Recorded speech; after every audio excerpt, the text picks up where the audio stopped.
For this activity, you're going to go to Google Classroom to the area and perimeter pathway, and I want you to click on Masterpiece Game.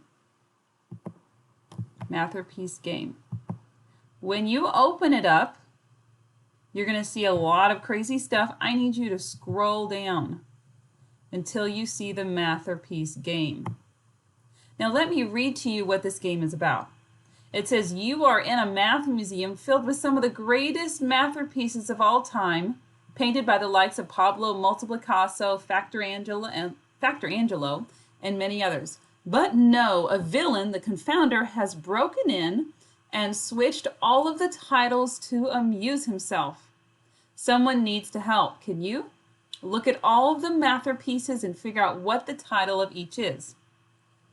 Luckily, the artists always choose simple titles that reflected the meaning of each painting. So when you come to this game, basically you're going to be using the area of shapes to figure out the length and the width.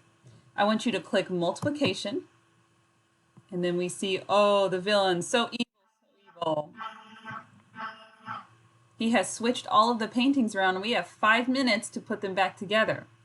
Now right here, I'm just going to focus in on 5 times 2. That means that the shape of this painting is supposed to be 5 wide and 2 tall, but is it? No, this shape is actually 2 wide and 2, 3, 4, 5, 6, 7, 8, 9, 10. So this shape should actually be 10 times 2 or 2 times 10. Do you see another label? That's 10 times 2 or 2 times 10. I see it right here. So I'm going to switch the label over where that matches up. Now this one right here, it says that should be 2 by 2.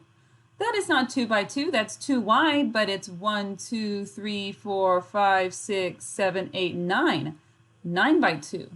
And I see, oh, a 9 by 2 right here. So I'm going to switch 9 by 2 up here. See how I matched that up? So we have 5 minutes to match up all of the paintings with the correct length and width. So that is what you will do. I believe that it will count down no matter what you do. That, oh, you can click check when you're done. Oh, there's a bunch I missed. All right. So good luck. You have 5 minutes to figure out how to get the paintings back to their correct length and width.